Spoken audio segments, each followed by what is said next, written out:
O Senhor esteja convosco. Ele está no meio de nós.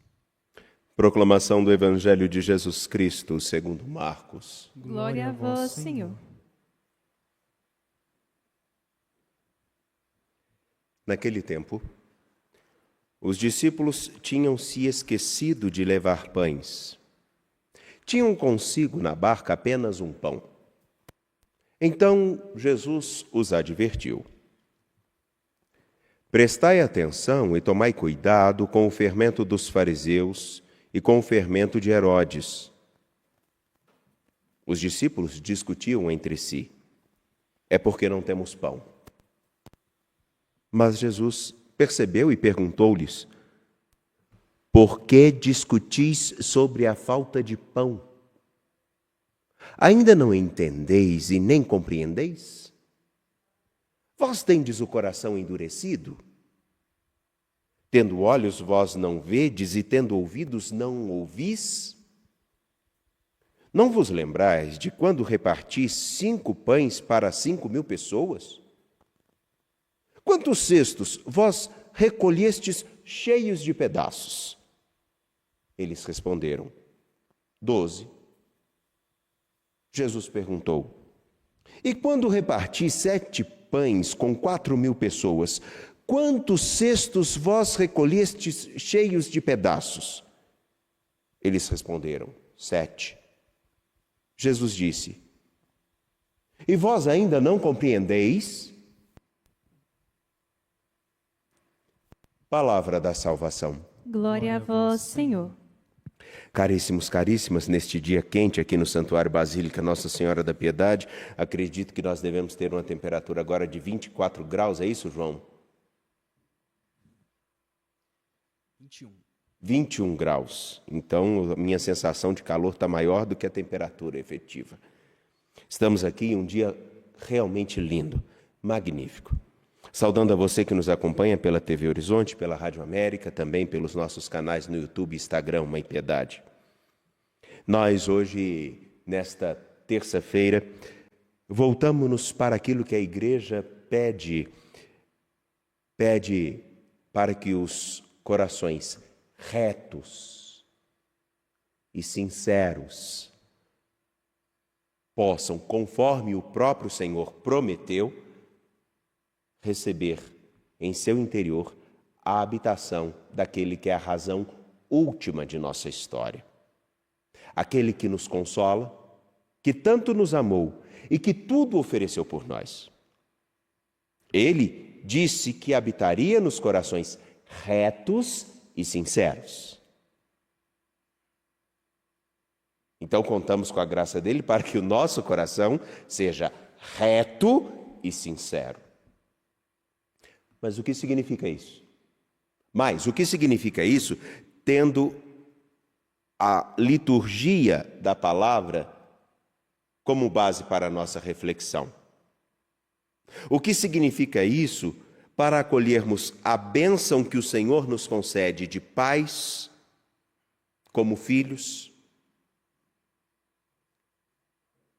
O que isso significa? Um coração reto. Coração reto é aquele que, sabendo exatamente qual é o objeto de sua esperança, firmado na fé, busca, em gestos concretos, aproximar-se daquele objeto de sua esperança. O objeto da esperança de todo cristão é assimilar-se, aproximar-se da imagem dos filhos de Deus expressa em Jesus Cristo. Um Senhor que deu tudo a nós, que nos amou profundamente, que nos indica caminhos seguros onde poderemos reconhecer a nossa maior riqueza, a vida, fazer dela um grande presente com os outros. Por isso que a vida de cada um com quem convivemos pode ser agraciada com aquilo que temos de melhor, um presente, nesse exato momento, que é único, irrepetível, com dramas, alegrias, mas irrepetível e único, que dependerá somente de ser vivido com a responsabilidade de quem sabe que 1 minuto só é precioso demais para desperdiçar com ninharias ou coisas pequenas. Um coração reto é aquele que vê o seu objetivo e para ele caminha. O coração reto é aquele que escuta o seu Senhor e assume colocar em prática o que o seu Senhor diz. Um coração sincero é aquele que olha para si e reconhece o que tem de grandezas, mas também de pequenezes.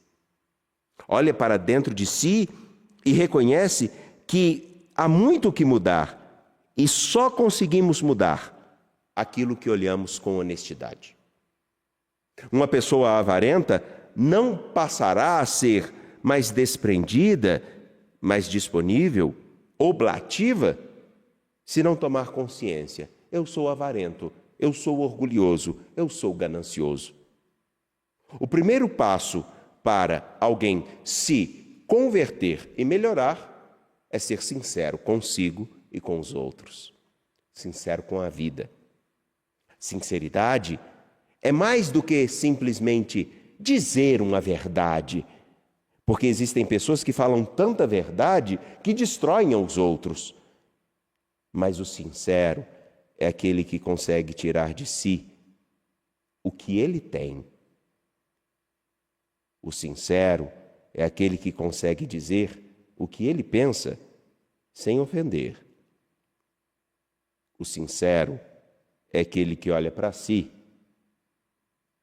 e percebe que aquele horizonte que ele precisa alcançar pela retidão ainda, em alguns pontos, pode não ter sido alcançado e se empenha em melhorar. Mas, se já alcançou, ele reconhece que pode oferecer de si algo melhor.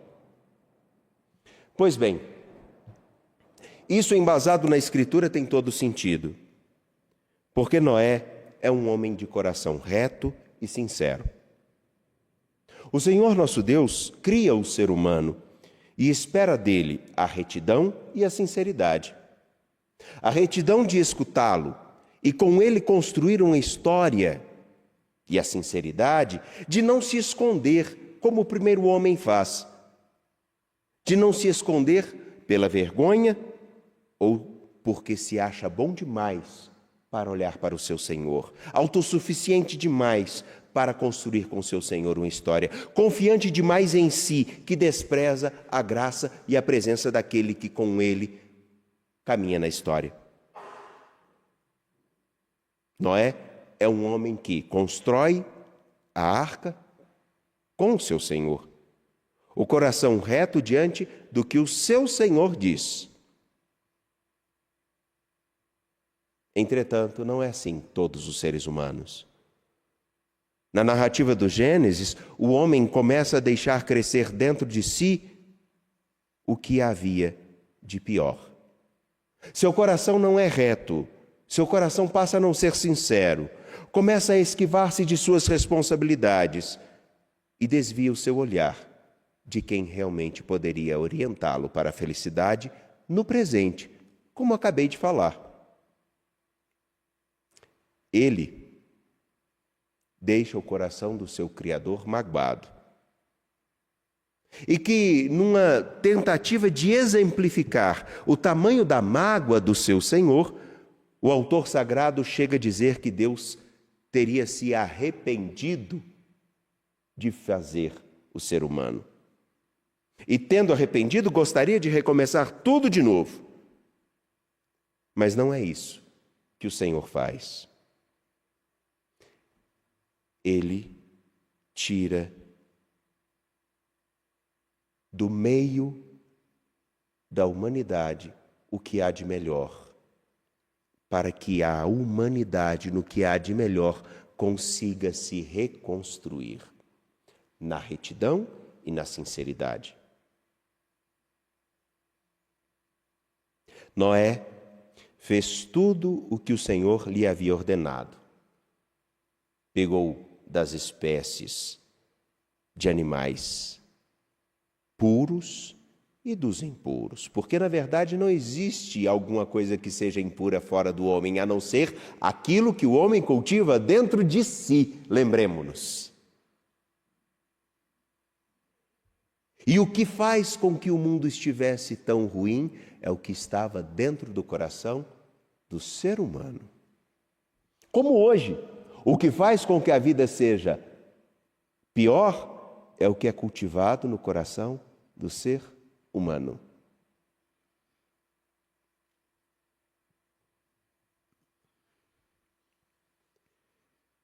É o que cultivado no coração do ser humano faz com que aquilo de pior que está ao nosso redor aconteça.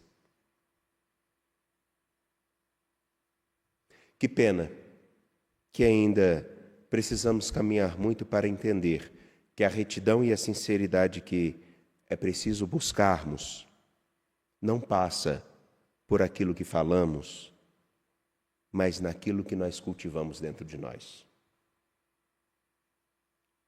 É impressionante como a narrativa do livro do Gênesis, desde o capítulo 1, começa a apresentar o modo com que o ser humano, desviando o seu olhar do seu Senhor, não tendo um olhar reto para com Ele, e não sendo sincero nem consigo, nem com seu Senhor e nem com os outros, consegue fazer com que o mundo fique mais feio e ruim.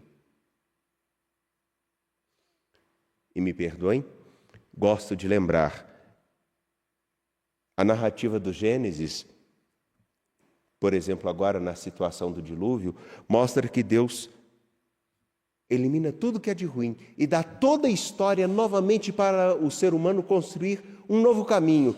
Mas ele, porque deixa com que seu coração se desvie do seu Senhor novamente, e não é sincero, novamente, começa a trilhar um caminho de infelicidade.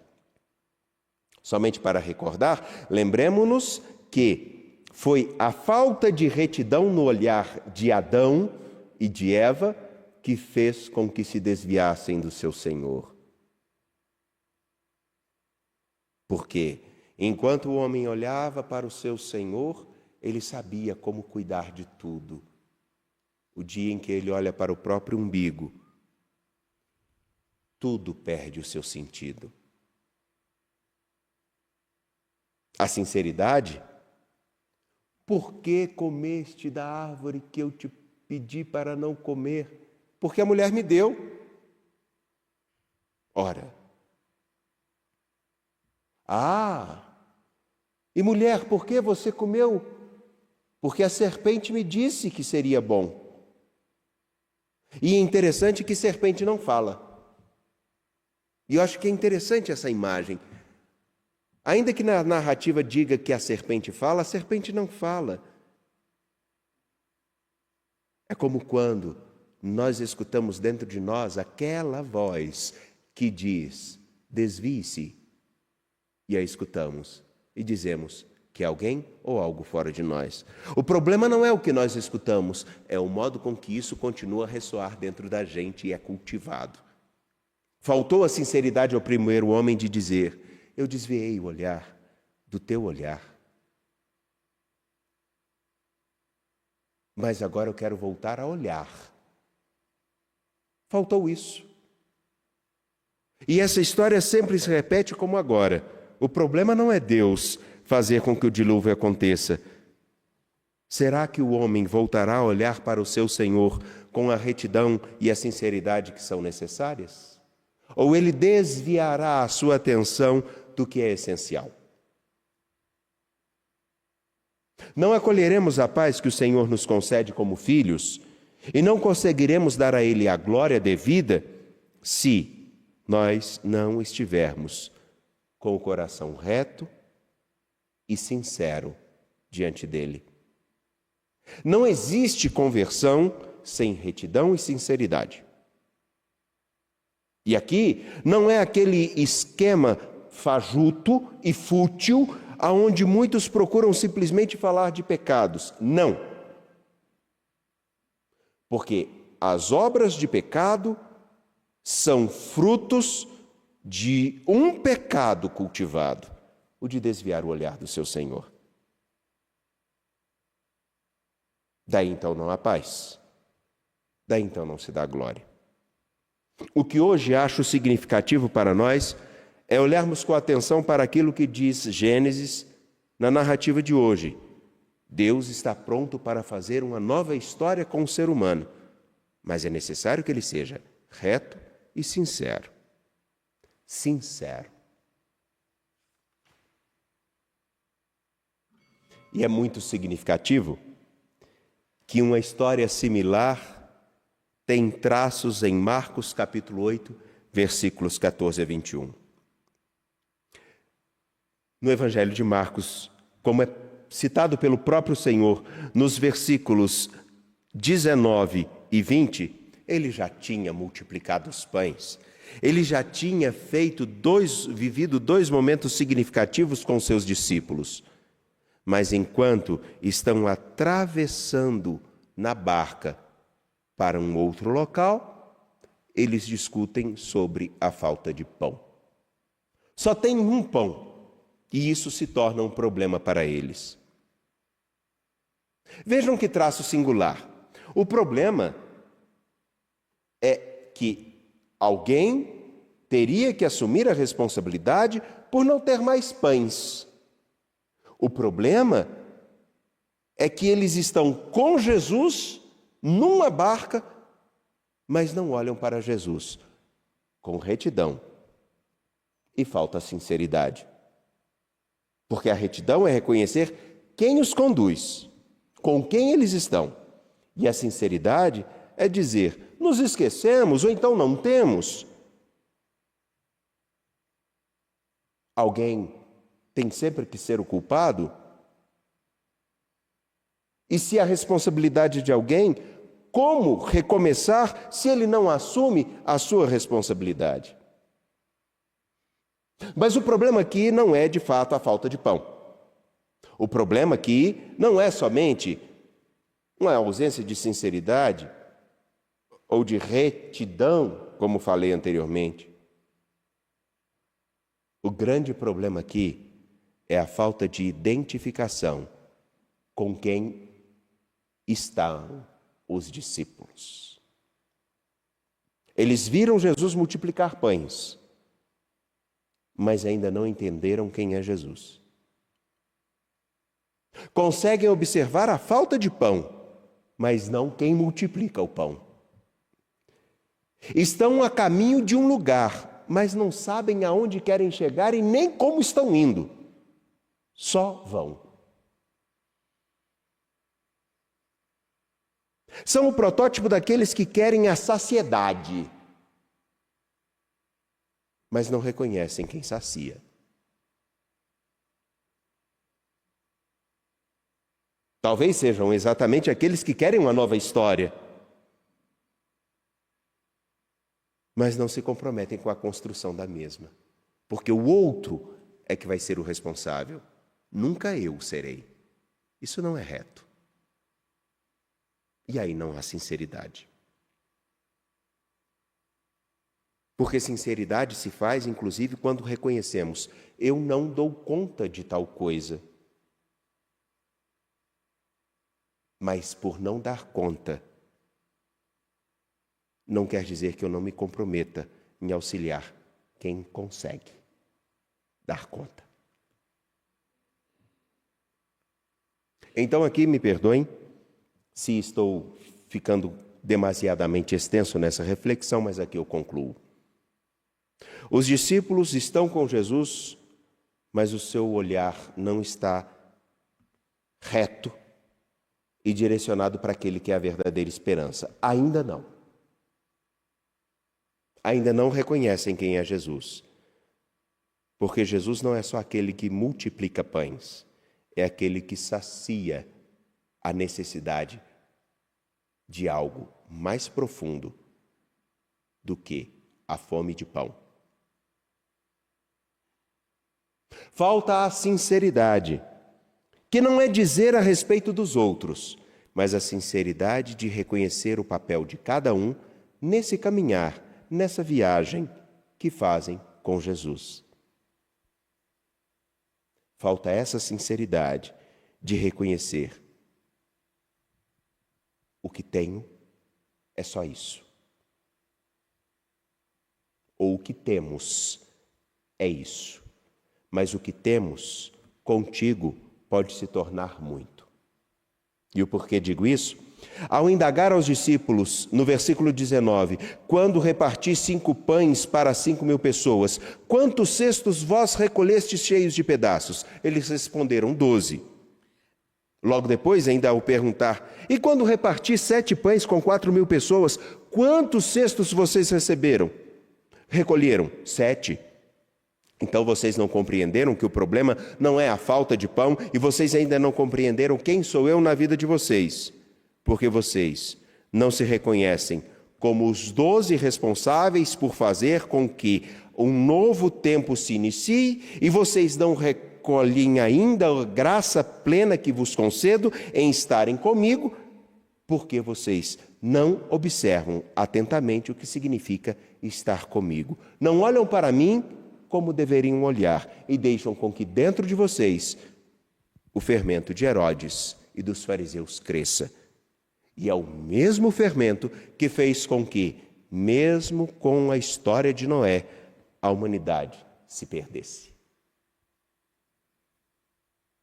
Hoje, nesse tempo que nós estamos, não sei se vai acontecer dilúvio, e também acho que não será necessário. Não sei se Deus teria que realmente fazer com que tudo se transformasse. Porque pode ainda acontecer o grave erro dele oferecer o melhor para todos nós e nós conseguirmos destruir tudo simplesmente porque não olhamos para ele, o seu filho, como deveríamos olhar, segui-lo como deveríamos seguir. Tudo porque não somos sinceros em reconhecer quem eu sou contigo pode se transformar, posso me transformar em algo melhor. Mas é preciso ser reto, olhar para ele fixamente e sincero em dizer: é o que tenho. Contigo uma nova história acontece. Mas se não estiver contigo, toda beleza poderá se transformar em horror. Seu coração está reto, vinculado a ele, e você é sincero ao falar com ele de quem você é e do que cultivas em seu coração, para que, com o auxílio dele, possas colher melhores frutos do canteiro interior ou do jardim interior que carregas? Essa pergunta é fundamental, porque ela é que vai marcar o início de um novo tempo como discípulos de Jesus para todos os homens, todos. Enfim, parece que novamente depende mais de nós do que de Deus. Porque da parte dele tudo está garantido. Falta talvez um pouco da nossa adesão comprometida ao caminho com ele. Confiantes ao Senhor e nosso Deus, apresentemos nossas preces.